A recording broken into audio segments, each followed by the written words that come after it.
pwede kang mag-apply as a student, no processing fee, no placement fee.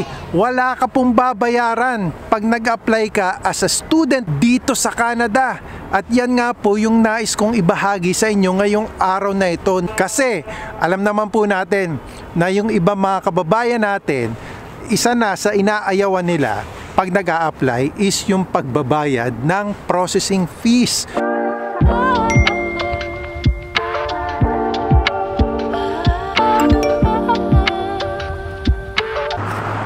Kamusta mga kababayan? Naandito ako ngayon sa White Avenue. Actually, ito yung tinatawag na University Avenue. Kumbaga sa Pilipinas, this is considered the University Belt. At tara, tawid lang muna tayo. Bibili lang ako ng kape dito sa may Starbucks.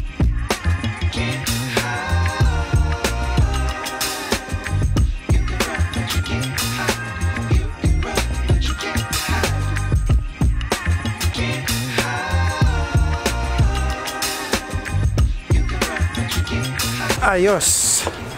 Kape tayo mga kababayan. Salamat sa Diyos at meron na naman tayong isang mabuting pagkakataon na magkita-kita naman muli at dalangin ko pong parati sa Diyos. Sana kayo ay lagi nasa mabuting kalagayan. At ngayong araw na ito ay nandito nga ako sa University of Alberta. Wala lang. Kasi ang pag-uusapan po natin ay tungkol sa student visa. Doon sa mga nagtatanong po sa akin about sa student visa, ito po, matagal ko na pong nais na i-share sa inyo itong magandang balitang ito. Kasi meron po akong nakausap na kabayan natin na nakarating dito sa Canada through student visa.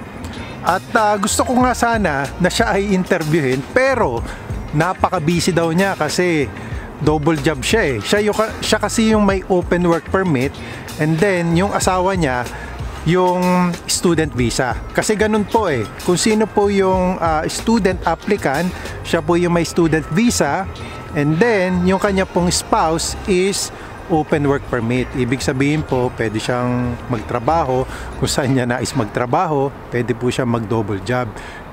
Dahil nga yung schedule niya is very, paano ko ba sasabihin to?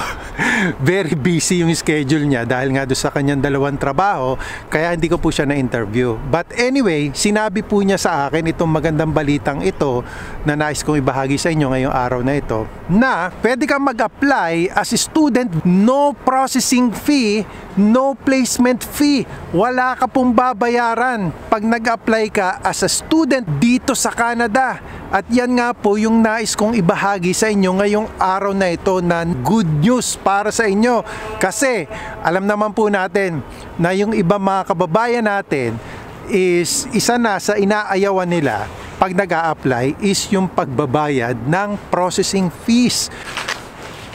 But don't get me wrong mga kababayan kasi kahit pa po sabihin natin na no placement fee, no processing fee, hindi po ibig sabihin totally wala po kayong babayaran. Meron pa rin po kayong babayaran. Ano naman yung babayaran nyo? Di syempre, yung babayaran nyo po is yung inyong enrollment.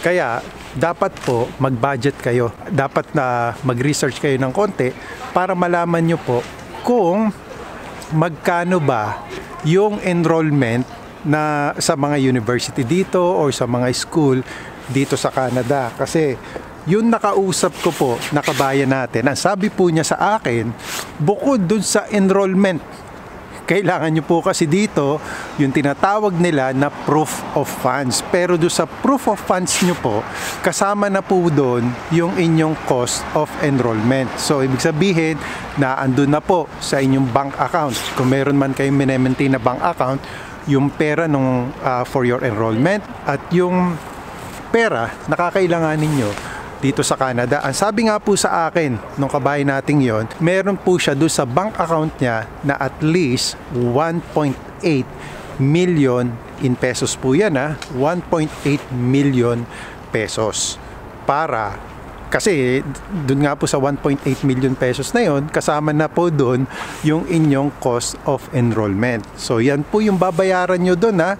Ang kinaklaro lang po natin dito, may babayaran kayong tuition fee, pero wala po kayong babayaran na processing fee. So sana clear po sa atin ha. Wala pong processing fee, pero meron po kayong tuition fee na babayaran. Now, isa po sa eligibility requirements is kailangan nyo po na kumuha ng IELTS. Naghahanap talaga ako ng lugar kung saan hindi maingay eh. Kaso lang, kahit saan ako pumesto, maingay talaga. Lalo pa pag nandito ka sa downtown Edmonton. Ayan, marami ngayong mga estudyante kasi university area nga ito eh. Now, ito yung process nga pala. Kung ano yung magiging process ninyo pag nag-apply kayo dito sa agency na ito, na I am really recommending to you. Hindi po nila ako binabayaran para gawin ang videong ito, pero pagka ganitong klaseng agency na nakakatulong sa mga kababayan natin na hindi sila naniningil, inire-recommend ko po dito sa aking channel. Para kasi alam ko po na yung iba sa mga kababayan natin ay naghahanap ng mga ganitong klaseng mga opportunities kung saan hindi po sila yung sabihin na nating mahihirapan financially. Kasi isa na po yun eh, na nagiging hindrance nung ibang mga kababayan natin kung bakit nagdadalawang isip sila kung mag-a-apply sila, magpapatuloy sila doon sa mga pangarap nila na makapunta dito sa Canada. At ilalagay ko rin po yung link below doon sa comment section na lang po, ipipin ko po yung comment ko na naandun po yung agency na ito kung saan pwede kayo mag-apply, pwede po kayo mag-fill up ng form para makapag-set po kayo ng appointment sa kanila. Ito po yung process ng kanilang agency. Unang-una na po, for every application, ano po ba ang unang ginagawa ng isang agency? Ina-assess po. Ina-assess, ine-evaluate, inaalam po yung eligibility nyo po. At pag in-assess po kayo ng agency na ito, yun na nga po, ang maganda, wala po kayong babayaran. So magpa-assess po kayo kasi there's nothing to lose but there's something to gain. Ano po yung magigain nyo? Una, malalaman nyo po kung eligible kayo at kung ano yung dapat nyong gawin para maging eligible kayo na makapag-apply dito. Pangalawa, pag na-assess na po kayo at kayo ay pag na-assess na po kayo at kayo ay qualified. So, nakapasa na po kayo sa agency, kailangan naman po makapasa naman kayo dun sa school na inyong a-applyan. Sila po ang magsasabi dun sa agency kung kayo ay i-accept nila. Kasi nga po, yung school application submission, you are required to apply and be accepted in an educational institution as an international student. Submitting a school application involves providing information about your academic background and personal information. The letter of acceptance provided by your chosen school is a requirement to include in your student application. At pagka po kayo ay na-accept na ng isang school na yon, ang next step po is documentation procedure. Ano naman po mangyayari do sa documentation procedure? Documentation for student visa application involves submitting required documents such as, ito po yung mga kailangan documents na isasubmit ninyo. Una na po is yung passport ninyo. Pangalawa po is letter of acceptance.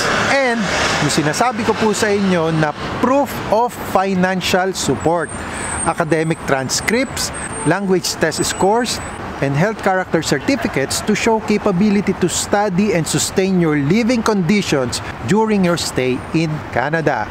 At pagkatapos po nun, na masabit nyo yung inyong mga required documentation, Step 4 is study plan and revision. Ano naman po ang mangyayari dito sa step na to?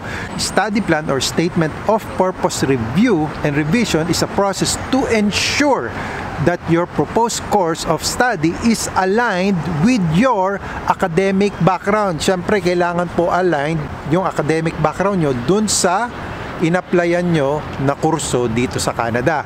Career goals and finances, it helps to prevent visa fraud and ensure a legitimate study abroad experience.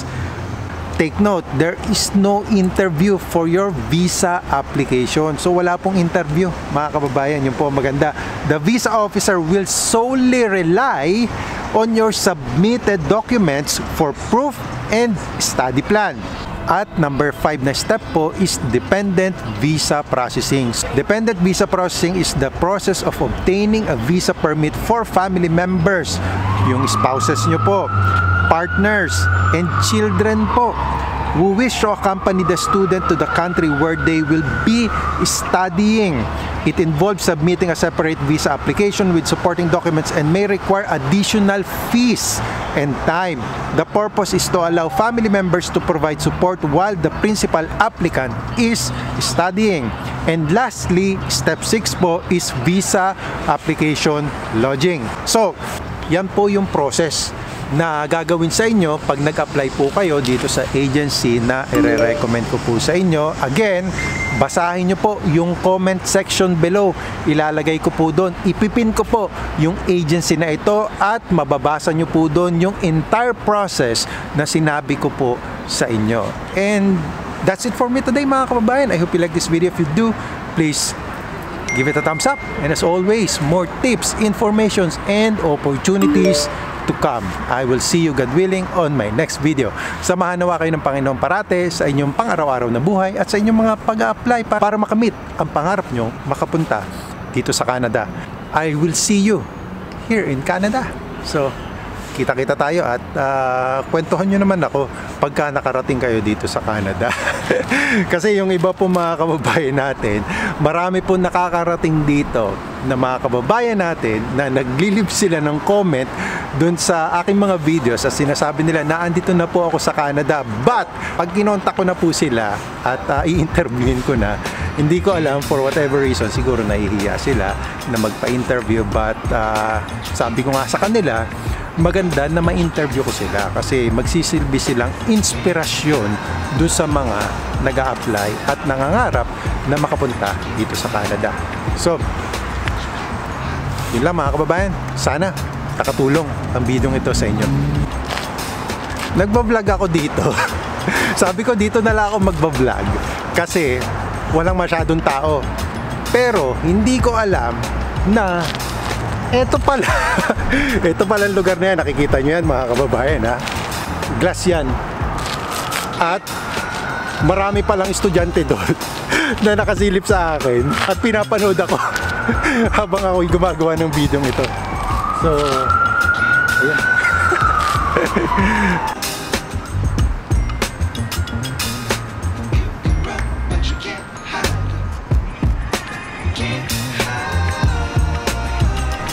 Tara na mga kababayan.